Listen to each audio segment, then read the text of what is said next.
खबरदार, अगर तू दरवाजे से निकली, आला हजरत इमाम अहले सुन्नत मुजद्दिद दीन मिल्लत मेरे आला हजरत से किसी ने पूछा था कि हजरत जी बीबी नात पढ़ सकती है? फतावा रज़विया की 14वीं जिल्द, बीबी मिलाद पढ़ सकती है? मिलाद। आला हजरत ने फरमाया अगर बीबी मिलाद पढ़ रही हो, नात पढ़ रही हो और उसकी आवाज गैर महरम के कानों तक जा रही हो, फरमाया उसे सवाब नहीं होगा, उसे हराम काम करने का गुनाह दिया जाएगा।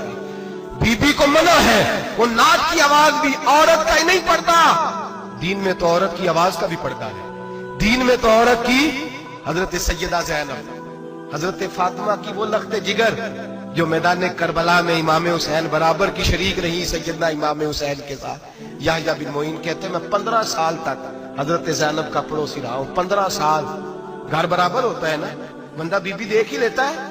वो बीबी कभी पर्दा डाल के जा रही है दवाई लेने, कभी नजर आ ही जाती है। कहते 15 साल में सैयदा फातिमा की बेटी का पड़ोसी रहा हूं, मैंने कभी बुरके में छुपी हुई ज़ैनब भी नहीं देखी, बुरके में छुपी हुई ज़ैनब भी कभी नहीं देखी। हजरत अब्दुल्ला बिन जाफर तैयार जनाबे अली मुर्तजा के भाई थे, उनके बेटे के साथ इनका निकाह हुआ था, बीमार हो गई। हजरत अब्दुल्ला कहने लगे ज़ैनब चल तुझे हकीम के पास ले जाऊं, तबीब के पास ले जाऊं। तो हजरत ज़ैनब कहने लगी आप जाइए मेरा हाल बता के दवाई ले आइए।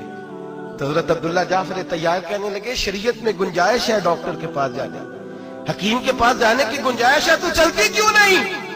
तो हजरत ज़ैनब कहने लगी शरीयत में गुंजाइश तो है, पर अब्दुल्ला मेरी मजबूरी ये है कि मैं फातिमा की बेटी हूं। शरीयत में गुंजाइश तो है पर मेरी मजबूरी ये है कि मैं हुसैन की बहन हूं। शरीयत में गुंजाइश है पर मैं हसन की बहन हूं। शरीयत में बड़ी गुंजाइश है पर लोग मुझे मोहम्मद अरबी की नवासी कहते हैं। गुंजाइश तो